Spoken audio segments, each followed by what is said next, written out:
ಬದಿಗೆ ಬಿದ್ದಿದೆ ಅನ್ನುವಂಥ ಮಾತು 100% ಸತ್ಯವಾದದ್ದು ನಾವು ಒಪ್ಕೊಳ್ಳೇಬೇಕು. ಉತ್ತರವಾಗಿ ಭಾರತ ದೇಶದಲ್ಲೇ ಬೃಹತ್ ನೀರಾವರಿ ಯೋಜನೆ ಅಂದ್ರೆ ಇವತ್ತು ಕೃಷ್ಣಾ ಮೇಲ್ದಂಡೆ ಯೋಜನೆ. ನಮ್ಮ ಉತ್ತರ ಕರ್ನಾಟಕ ಹಿಂದುಳಿದವರ ಜಿಲ್ಲೆ, ಬರಗಾಲ ಜಿಲ್ಲೆ, ಗುಳೆ ಹೋಗವರ ಜಿಲ್ಲೆ ಎಲ್ಲ ಅಣಿಪಟ್ಟಿದಾವ. ಇವತ್ತು ನಮ್ಮ ಕೃಷ್ಣಾ ಮೇಲ್ದಂಡೆ ಯೋಜನೆ 3ನೇ ಹಂತ ಪೂರ್ತಿ ಆದ್ರೆ ನಾ ನಿಶ್ಚಿತವಾಗಿ ಹೇಳ್ತೀನಿ, ಹಿಂದುಳಿದವ್ರ ಜಿಲ್ಲೆ ಹೋಗಿ ಮುಂದುವರೆದವ್ರ ಜಿಲ್ಲೆ ಆಗತ್ತೆ. ಭಾರತ ದೇಶದ ಇತರೆ ಭಾಗ ಎಷ್ಟೇ ಮುಂದುವರೆದಂತ ಭಾಗ ಇದ್ರು ಅದನ್ನ ಮೆಟ್ಟಿ ನಿಲ್ಲುವಂತೆ ನಾವು ಸಶಕ್ತವಾದಂತ ಉತ್ತರ ಕರ್ನಾಟಕ ಆಗ್ತಿದೆ ಅನ್ನುವಂತ ಮಾತನ್ನ ನಾನು ಹೇಳಿಕೊಳ್ತೇನೆ. ಉತ್ತರ ಕರ್ನಾಟಕದಲ್ಲಿ ಹಿಂದೆ ವಿಜಯನಗರ ಸಾಮ್ರಾಜ್ಯದಲ್ಲಿ ಹೇಳ್ತಿರಲ್ಲ, ಮುತ್ತು ರತ್ನ ಅವಳ ದಾರ್ಯಾಗ ರಸ್ತೆಯಲ್ಲಿಟ್ಟು ಮಾರಾಟ ಮಾಡ್ತಿದ್ರು, ಸೇರಿನಿಂದ ಅಳಿತಿದ್ರು ಅಂತಾರಲ್ಲ, ಅಂತ ಸುಸ್ಥಿತಿ ನಮ್ಮ ಉತ್ತರ ಕರ್ನಾಟಕಕ್ಕೆ ಬಂದೇ ಬರ್ತಿದೆ ಅನ್ನುವಂತ ಮಾತನ್ನ ನಾನು ಹೇಳ್ಕೊಳ್ತೇನೆ.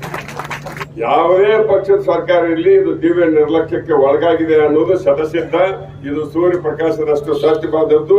ಸೂರ್ಯ ಪೂರ್ವ ಹುಟ್ಟದ ಎಷ್ಟು ಸತ್ಯ, ಇದು ಕೂಡ ಅಷ್ಟೇ ಸತ್ಯವಾದಂತ ಮಾತಂತ ಹೇಳಿ ನಾ ಹೇಳ್ಕೊಳ್ತೇನೆ. ಉತ್ತರ ಕರ್ನಾಟಕದ ಭವನೆ ಸಂತ್ರಸ್ತರ ಕಷ್ಟ, ನೋವು, ದುಃಖ, ದುಮ್ಮಾನವನ್ನು ಹೋಗಲಾಡಿಸಲಿಕ್ಕೆ ಹೋರಾಟಗಾರರಿಗೆ ಆಶೀರ್ವಾದ ಮಾಡಿ ನಮಗೆ ಶಕ್ತಿ ತುಂಬಲಿಕ್ಕೆ ಬಂದಿದಾರಲ್ಲ, ಅವರಿಗೆ ನಾವೆಲ್ಲ ಈ ಸಮಸ್ತ ಉತ್ತರ ಕರ್ನಾಟಕದ ಜನತೆ ಪರವಾಗಿ ಅವರಿಗೆ ಎಷ್ಟು ಕೃತಜ್ಞತೆ ಸಲ್ಲಿಸಿದ್ರು ಕೂಡ ಕಡಿಮೆ ಅನ್ನುವಂತ ಮಾತನ್ನು ಹೇಳ್ತೀನಿ. ಅವ್ರ ಪಾದಗಳಿಗೆ ಕೋಟಿ ಕೋಟಿ ನಮನಗಳನ್ನು ಸಲ್ಲಿಸಲಿಕ್ಕೆ ಬಯಸ್ತೇನೆ.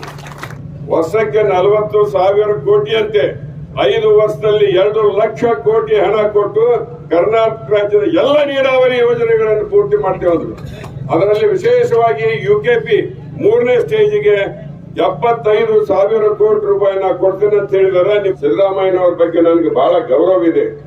ಪ್ರತಿನಿತ್ಯ ಪದ್ಧತಿ, ಅದಕ್ಕೆ ನಾನು ನಮ್ಮ ಸರ್ಕಾರದ ನಮ್ಮ ಗೌರವಾನ್ವಿತ ಮುಖ್ಯಮಂತ್ರಿಗಳಂತ ಶ್ರೀಮಾನ್ ಸಿದ್ದರಾಮಯ್ಯನವರಿಗೆ ಒಂದೇ ನನ್ನ ಕಳ್ಕಳಿ ಪ್ರಾರ್ಥನೆ, ಅವ್ರು ಏನದ 40,000 ಕೋಟಿ ಹಂಗೆ 2 ಲಕ್ಷ ಕೋಟಿ, ಅದರಲ್ಲಿ ವಿಶೇಷವಾಗಿ SR ಪಾಟೀಲ್ UKP 3ನೇ ಸ್ಟೇಜ್ 75,000 ಕೋಟಿ ಹಣ ಕೊಡ್ತೇನೆ ಅಂದ.